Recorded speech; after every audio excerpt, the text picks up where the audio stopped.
Okay, let's talk some books. So I'm going to say right now, this is probably going to be a very laid back and very poorly edited video. Well, not poorly edited, just very minimally edited video.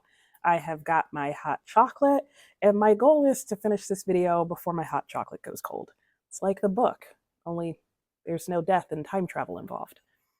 All right, so let me go ahead and get started. I'm just going to share what I have been reading and working on since my last weekly reading update, which was at the end of November. So during that time, I did pick up and read and finish Zeno's Conscience. This is a book by Italo Svevo and is an Italian classic that has been translated into English by William Weaver. Apparently a new translation, and I do love the cover of this book. It just reminds me of his Elsie. And if you've read the book, you know what that reference is. But what is Zeno's Conscience about? I would say this is definitely a book that's about the titular character Zeno, who is a older Italian businessman at the time that he is telling the story. The entire book is narrated by Zeno and just follows his life and loves and shenanigans throughout the course of his young life. He is writing down, in theory, for us to read, or really for himself, the story of his life, his confessions, talking about his conscience and the different things in his life that have affected it, all so that he can reflect back and try and cure his disease or whatever his problem may be. Having read the book, I now know what that is, but I don't want to spoil it for you should you choose to read the book yourself. Zeno is working through this sort of psychoanalysis at the behest of his psychiatrist, who feels like this will probably be the quickest way for him to uncover the roots of all his problems. Um, which, now that I'm thinking about that, is really funny what he uncovered. Anyway, at the end of the day, I would describe this book as the psychoanalysis of a hypochondriac who is journaling his unreliable narration of his life. It is quite comical. I especially enjoyed the very first section of this book. I think there's like 4 sections or movements of his life that he works through with you in here. And I would say that this book is definitely a book that is great for people who like character studies, who like to psychoanalyze the characters, um, and also for someone who really likes a strong narrative voice.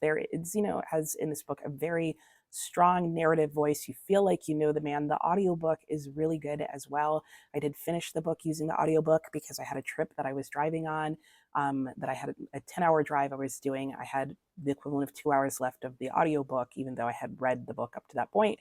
And so I decided to use two of my 10 hours listening to the book, and no regrets there. It was the end of the book, and I do feel like there's one section at the very, very end of the book that I need to go back and physically read to make sure I've grasped everything. But by and large, I thought this book was pretty good. I gave it 4 stars. I think 3 or 4 stars. I'll put up on the screen what I gave it. I don't remember for some reason. And I have to say, despite what I gave it, and I think it was 4 stars, it's probably one of the most uncomfortable 4 stars I've given a book recently. Is that true? I feel like there's a couple other books that I gave 4 stars that I'm like, maybe that should have been a 3. I really wanted this to be a 4 or 5 star read, and it was just barely a 4 star read for me. And I think it's just because the opening section was really funny and worked really well for me. Though I did listen to that originally on audiobook, but somehow when I read the whole book this time, it started out strong, and then you get to sort of the second act in his life, if you will. And that just didn't hold up as well for me. It wasn't as funny or humorous, and the pace I feel like started to drop off, and it just got slower and slower and more rambly, which is partially the point. It is supposed to be a bit of stream of consciousness. He does time jump around a lot, to give you that feel of him just working through his own psyche on things.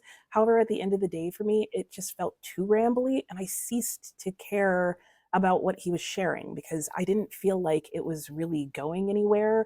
And certainly, if it was going anywhere, it wasn't going there fast enough. So that would be why it ended up with the rating it did, and why I'm not totally comfortable with that rating, but I don't know. That's what it is for now, and it's staying. The next book that I was working on is The Souls of Black Folk. And I should mention that Zeno's Conscience is the only book that I finished in the last week. Everything else is what I'm currently working on. So I am working through this collection of essays by W.E.B. DuBois. And this week I read 2 essays out of it. The first essay is called Of the Meaning of Progress. And this was a really interesting essay. It felt more like a sort of short story or part of a memoir, where W.E.B. Du Bois is reflecting on his time that he spent in a certain part of, I believe it was Appalachia, and then he also recounts his experience going back there. And the title of this section comes from the idea that his whole experience there and then traveling back really just has him pondering the question of what is progress and how do you make progress, specifically as an African American, but in general, how do you make progress in a world that is just so full of hardship and sorrow? So it was kind of, in a lot of ways, a very sort of sad essay, especially towards the end. But I do have to say, W.E.B. Du Bois, he has this habit of ending his essays with these beautiful, like, summaries slash, like, this gorgeous paragraph of writing that just sort of encompasses everything that he just talked about. Which is funny. Like, I feel like he's constantly saving like the best of his writing for the very end of his essay. And I wish he would spread it out a bit more throughout, but I don't know. And then the second essay that I wrote was The Wings of Atalanta, and not Atlanta, like as in Atlanta, Georgia, but Atalanta, which is a maiden from Greek mythology. And I loved this essay. So far, I think it's one of my favorite ones in the book, and it was definitely my favorite of the 2 that I read. This short essay really is an extended metaphor that compares the maiden and this story in Greek mythology to the city of Atlanta and what is happening in the South in the US and throughout the US in general at the time. And it just goes through that idea of, what are, people have a choice in this moment. They can continue to run after truth and beauty, or they can get distracted by wealth and sort of materialism. He also talks about the idea of, if we're going to defeat this idea of materialism and thinking that wealth is the panacea for everything, how do we do that? And what do we actually produce instead? And it's just a great short essay. I think it's maybe 4 or 5 pages in the book. I'm sure you could probably find it in the public domain and look it up separately. I highly recommend reading it. I think it's an essay that holds up well, and it is great food for thought at any time and in any year.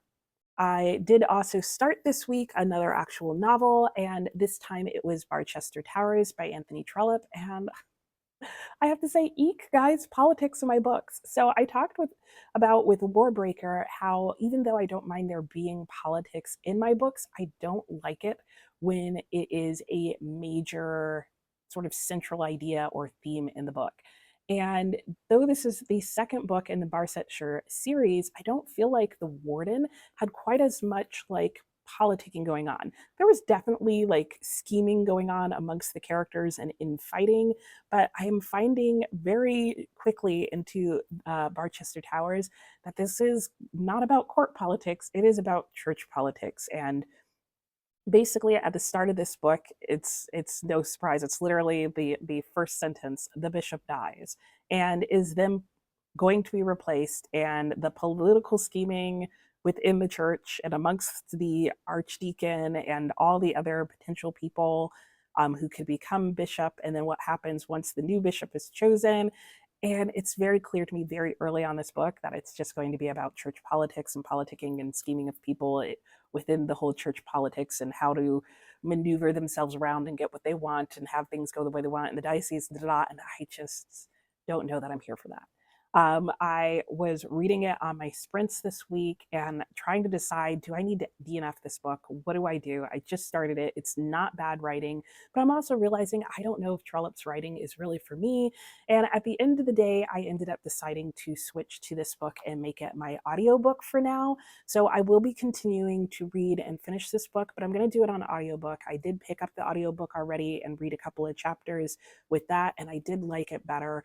But I am at the point where I'm starting to feel like the audiobook is what I do if I want to get a sense of a story, but really don't care that much about it.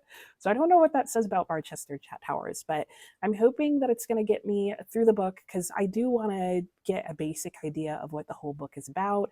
And sometimes I'll start something and get into it with an audiobook, and then I can pick up the physical book and it goes fine. I don't think that's going to happen with this. We'll see. But then it is making me wonder that, is this going to end up being the last book that I read in that series? And it may be. Now, I have heard that his standalone works are somewhat different, but we'll see. I don't know. So I feel like this week is a whole bunch of, I don't know, we'll see how these things are going to go. But I did decide that that was going to be my audiobook, and I tend to like to have an actual physical book that I'm reading at the same time. So I did pick up and start Candide this week. And in fact, I think I just started it yesterday. And this is going well. I am just a few chapters in, but it's a very short book. So there's only a few chapters to go, and yay for satire. I am enjoying this read so far. There are a lot of things that have happened already, partially just because it's such a short book. Like the plot's got to move along just due to brevity.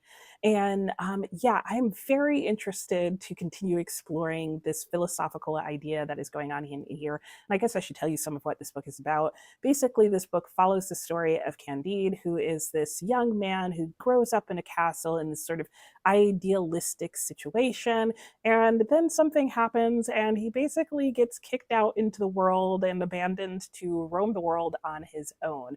But don't worry, everything's going to be fine. That had to happen. It's going to work out for the best. At least that's the philosophy that Candide has grown up knowing. And it's the philosophy that, given that this is a satire, Voltaire tears apart line by line, page by page. It is so far humorous, really well written, really enjoyable and interesting. And I can definitely see already that this is going to be a book that I am going to want to read in multiple translations. I love doing that because it's always interesting to see what different translators highlight or push to the back, that kind of thing, whether they decide to do a more literal translation and give you all the repetitions, et cetera, et cetera. Anyway, I'm enjoying it so far. I am annotating this as I go. I do plan on filming some of that so that I can share, probably not until January, a video on how I annotate. And I know I've said this 7,000 times before, but like I really am filming it. I have filmed it before, but then scrapped that video because it just did not work out well. It's harder to film than you think. Anyway, that is it. I'm working my way through the Mysteries of Paris. That's going well, but I'll talk about that when I finish it, which will probably be in the next week or two. And so, yeah, you can join me on Saturday, December 14th from 9 a.m. to 9 p.m. I will be doing reading sprints. It'll be a bring your own Christmas story theme. So you can bring any Christmas story or winter story or whatever book you want, and you can come join and read with me. It'll be cozy. It'll be fun. It'll be a great time. I am definitely looking forward to that. So I am hoping to get most of these books done and through and off my list so I can focus on my Christmas story at that time. And that's it for me this week. Let me know what you've been reading in the past week, and I will talk to you next time. Bye. And yeah, you can join me